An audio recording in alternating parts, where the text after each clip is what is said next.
નમસ્કાર વિદ્યાર્થી મિત્રો, સ્વાગત છે તમારું મારી ચેનલ ધ મેટ્રિક ક્લાસમાં.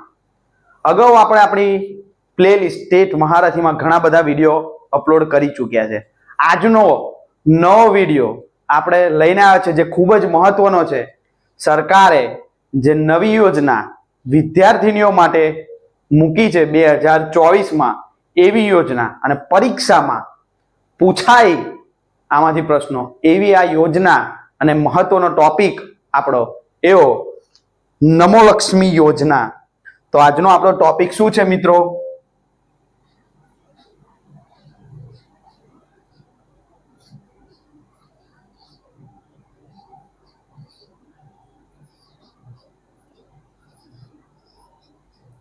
નમો લક્ષ્મી યોજના. મિત્રો ખૂબ જ આઈએમપી ટોપિક છે. તમને આની પીડીએફ પણ મારી કમ્યુનિટીમાંથી મળી રહેશે, જે મારી બાયોમાં તમને એની લિંક મળી રહેશે કમ્યુનિટીની. મિત્રો આગળ પણ આપણે અગાઉના વિડીયોમાં જણાવ્યું હતું, અને તમે અગાઉના 2011થી 2011માં ટેટ લેવાય, 13માં લેવાય, 15માં લેવાય, 17માં લેવાય, 23માં લેવાય, એના પેપર ઉઠાઈને જોશો તો જે નવી યોજનાઓ જે સરકાર બહાર પાડે છે એમાંથી પ્રશ્નો ટેટમાં પૂછાય છે મિત્રો. તો આ યોજના આપણા માટે ખૂબ જ આઈએમપી છે, કેમ કે આમાંથી પ્રશ્ન નીકળશે. તો ચાલો આપણે યોજના વિશે જાણકારી લઈએ.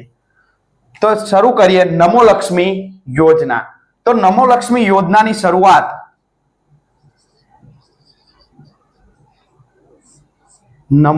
યોજનાની શરૂઆત ફેબ્રુઆરી 2024માં થઈ. ક્યારે? ફેબ્રુઆરી 2024. પણ આની રકમ જમા જુલાઈ 2024માં વિદ્યાર્થીઓના ખાતામાં થઈ. એ તમે જેમ જેમ ટોપિક સમજશો એમ એમ હું તમને જણાવીશ મિત્રો. આગળ વાત કરીએ તો આ યોજનામાં સરકાર કુલ કેટલી રકમ આપે છે તો જોઈએ મિત્રો.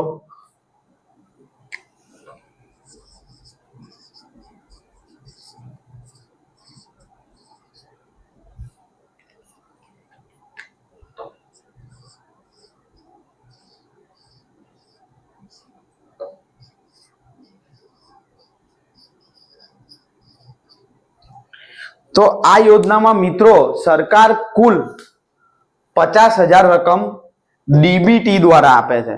કોને આપે છે? કોને મળવા પાત્ર?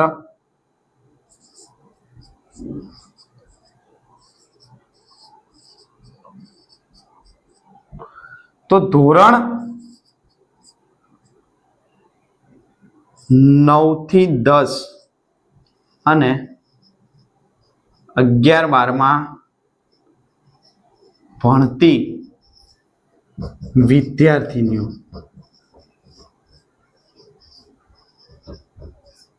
કોને મળવા પાત્ર છે? જે વિદ્યાર્થીનીઓ ધોરણ 9, 10, 11 અને 12માં ભણે છે તેવી વિદ્યાર્થીઓને કુલ 50,000 રકમ ડીબીટી દ્વારા મળે છે. તો સાહેબ આ ડીબીટી શું છે? તો ડીબીટી એટલે મિત્રો ડાયરેક્ટ બેનિફિટ ટ્રાન્સફર. શું છે? Direct benefit transfer. એટલે સરકાર એ ડાયરેક્ટ એમના બેંક ખાતામાં જ પૈસા ટ્રાન્સફર કરશે મિત્રો. શું કરશે? ડાયરેક્ટ એમના બેંક ખાતામાં જ પૈસા ટ્રાન્સફર કરશે. આ પ્રશ્ન પરીક્ષામાં પૂછાય કે ડીબીટી નું પૂરું નામ જણાવો, તો આપણે મોટા ભાગના વિદ્યાર્થીઓ શું લખીને આવશે એ હું તમને જણાવું કે ડીબીટી એટલે ડાયરેક્ટ બેંક ટ્રાન્સફર.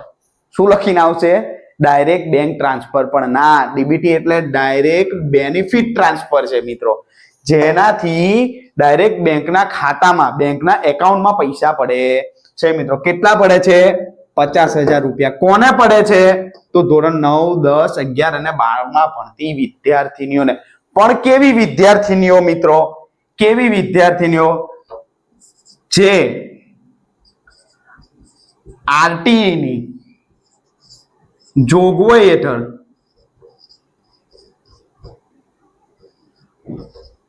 ધોરણ 1 થી તે 8 પાસ કર્યા બાદ સરકારી અથવા તો અનુદાનિત શાળામાં ધોરણ 9 પ્રવેશ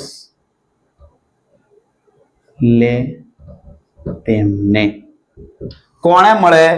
તો કે જે વિદ્યાર્થીનીઓ જે છોકરીઓ 1 થી 8 ભણી હોય પણ કઈ જોગવાઈ હેઠળ? આરટીઈ ની જોગવાઈ હેઠળ, એટલે કે આપણી ગુજરાત રાજ્યની પ્રાથમિક શાળા કે ખાનગી શાળા જેમાં 1 થી 8 ધોરણ ભણી હોય, ત્યારબાદ એ પાસ કર્યા બાદ ધોરણ 9 પ્રવેશ મેળવે ને એવી વિદ્યાર્થીઓને 50,000 રૂપિયા મળે ડીબીટી દ્વારા મિત્રો.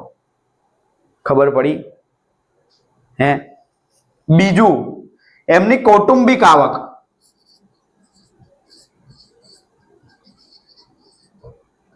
વાર્ષિક આવક 6 લાખ કે તેથી ઓછી હોવી જોઈએ.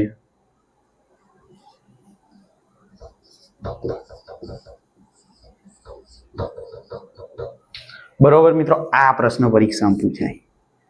આ પ્રશ્ન પરીક્ષામાં પૂછાય કે નમોલક્ષ્મી યોજના હેઠળ સરકારે વાર્ષિક કૌટુંબિક આવક કેટલી રાખી છે?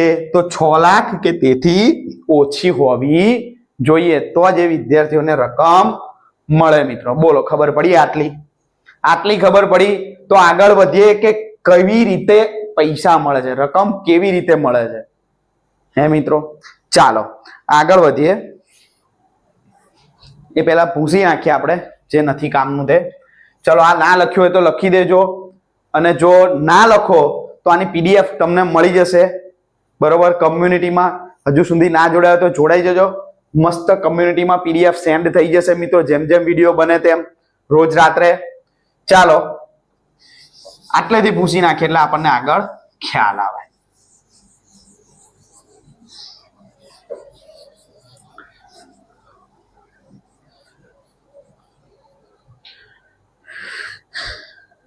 ચાલો, કઈ રીતે રકમ મળે છે આ ખાસ જોવા જેવી વસ્તુ છે.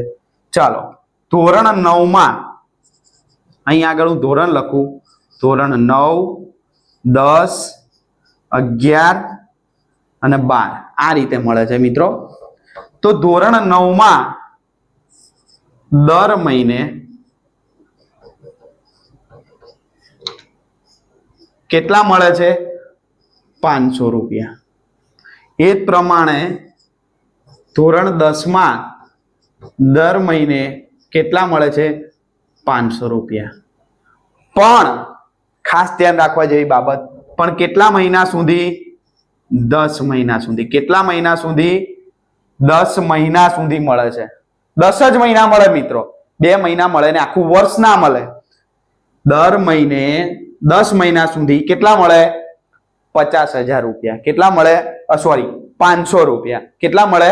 500 રૂપિયા. તો કેટલા થાય અહીં આગળ કુલ રકમ? 5,000. અહીં કેટલી થાય? 5,000. ખબર પડી? કુલ કેટલા થયા? 10,000 મિત્રો. હવે જો ધોરણ 10 ની બોર્ડની પરીક્ષા પાસ કરે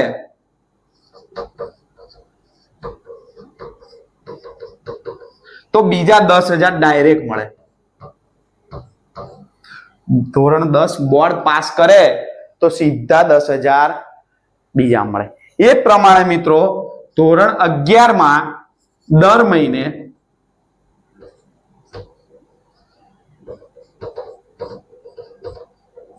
750 રૂપિયા.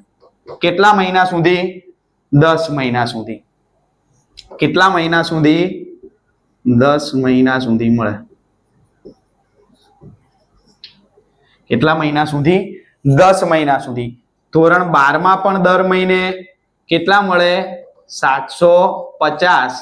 કેટલા મહિના સુધી? 10 મહિના સુધી. કેટલા થયા મિત્રો? 7,500. અહીં પણ કેટલા થયા? 7,500. એટલે ધોરણ 9 માં 5,000 મળે, ધોરણ 10 માં 5,000 મળે, ધોરણ 11 માં 7,500 મળે, ધોરણ 12 માં 7,500 મળે. 12 બોર્ડ પાસ કરે એટલે કેટલા મળે? 15,000. કેટલા મળે? 15,000. સીધા જો 10 બોર્ડની પરીક્ષા પાસ કરે એટલે 10,000, ધોરણ 12 ની બોર્ડ પરીક્ષા પાસ કરે એટલે 15,000. કેટલા થયા? હવે ટોટલ મારો તો કેટલા થાય મિત્રો? તો ટોટલ મારતા 50,000 રૂપિયા પૂરા થાય મિત્રો. કેટલા? 50,000 રૂપિયા પૂરા થાય મિત્રો. કે 9માં 500 10 મહિના સુધી, 10માં 500 10 મહિના સુધી બોર્ડની પરીક્ષા 10માની પાસ કરે એટલે 10,000. 11 અને 12માં 7,500 10 મહિના સુધી, એમ આ 7,500 15,000. અને 12 પરીક્ષા એટલે કે 12 બોર્ડ પાસ કરે તો બીજા 15,000 રૂપિયા. એમ કુલ કેટલા થશે? 50,000 રૂપિયા સરકાર વિદ્યાર્થીઓના ખાતામાં નાખશે. મિત્રો જોઈએ શું? આ રકમ મેળવવા માટે ધોરણ 9 માં આવે તો ફોર્મ ભરવું પડે. તો એ ફોર્મમાં જોઈએ શું? તો વિદ્યાર્થીનું આધાર, ફોટો, આ ઉપરાંત એલસી, રહેઠાણના પુરાવા માટે શું જોઈએ? એલસી જોઈએ, માતાનું આધાર અને બેંક પાસબુક. કોની બેંક પાસબુક જોઈએ મિત્રો? માતાની બેંક પાસબુક જોઈએ. કોની બેંક પાસબુક જોઈએ? માતાની. હવે આપણને પ્રશ્ન થાય, સાહેબ કોઈ છોકરીને માતા ના હોય તો? આ રકમ માતાના ખાતામાં જમા થાય મિત્રો. આ રકમ કોના ખાતામાં જમા થાય? માતાના ખાતામાં. પણ માતા ના હોય તો આ રકમ વિદ્યાર્થીને ખાતામાં રકમ જમા થશે અને આ બેંક એકાઉન્ટ વિદ્યાર્થીનું આપવાનું રહેશે. બોલો, ખબર પડી આ યોજનામાં મિત્રો? સાવ સહેલી યોજના છે, કઈ નથી. આમાંથી પ્રશ્નો એવા પૂછાય કે યોજનાની શરૂઆત ક્યારે થઈ? તો યોજનાની શરૂઆત ફેબ્રુઆરી 2024 માંથી થઈ અને જુલાઈ 2024 થી આ રકમ જમા થતી થઈ ગઈ વિદ્યાર્થીઓના ખાતામાં. ધોરણ 9 માં 500 રૂપિયા પડે છે દર મહિને, ધોરણ 10 માં પણ 500, 11 12 માં 750 પણ કેટલા મહિના સુધી? 10 મહિના સુધી. જો બોર્ડની પરીક્ષા 10 બોર્ડની પરીક્ષા પાસ કરે તો 10,000 અને ધોરણ 12 બોર્ડની પરીક્ષા પાસ કરે તો 15,000 અને કુલ રકમ જોઈએ તો કેટલી થાય? 50,000 થાય છે. જો વિદ્યાર્થીને અહીં સુધી પૈસા મળે છે અને ધોરણ 10 ની બોર્ડની પરીક્ષા પાસ નથી કરતી તો અહીં પછીની જે રકમ છે મળતી નથી મિત્રો. એ જ્યારે બોર્ડની પરીક્ષા પાસ કરી લે પછી એને 11માં આવે પછી મળે છે મિત્રો. આ સરકાર એટલા માટે યોજના લઈને આવી છે કેમ કે વિદ્યાર્થીઓનો રેશિયો, ડ્રોપિંગ રેશિયો વધી ગયો છે શાળાઓમાં, બરોબર? એટલે વિદ્યાર્થીઓને 10 પછી આગળ ભણતી નથી કે ધોરણ 8 પછી આગળ ભણતી નથી. તો એવી વિદ્યાર્થીઓ માટે સરકાર આ યોજના લઈને આવી છે અને આ આપણા માટે જે ભાવિ શિક્ષક બનવા માંગે છે ટેટ ટાટની પરીક્ષામાં આપીને, બરોબર, તો એમના માટે આ વિડીયો એ ખૂબ જ આઈએમપી છે મિત્રો. તો આ વિડીયો અચૂક જોઈશું, મિત્રો સુધી શેર કરશું જે શિક્ષક બનવાનું સપનું જોઈ રહ્યા છે, બરોબર? હવે તમે એવું માનતા હોય કે આપણે એક વિડીયો બનાવીએ, એક વિડીયો જોઈએ ને આ એક વિડીયો નહીં જોઈએ તો શું થશે મિત્રો? તો મિત્રો જ્યારે 1 માર્ક્સ થી રહી જઈએ ને આપણે, ત્યારે આ પ્રશ્ન ના આવડ્યો હોય અને 1 માર્ક્સ થી રહી જઈએ ત્યારે આપણને ખબર પડે અને ત્યારે લીટી યાદ આવે, નિશાન ચૂક માફ નહીં નીચું નિશાન. શું? નિશાન ચૂક માફ નહીં નીચું નિશાન મિત્રો. એટલે આપણું નિશાન કદાપી નીચું રહેવું જોઈએ નહીં મિત્રો. આ યોજના આપણે પરીક્ષામાં કરીને જઈશું મિત્રો. તો મારી ચેનલ હજુ સુધી સબસ્ક્રાઇબ ના કરી તો કરી દો, લાઈક કરી દો, કમેન્ટ કરી દો કે તમને વિડીયો કેવો લાગ્યો. મળીએ મારા નવા વિડીયોમાં.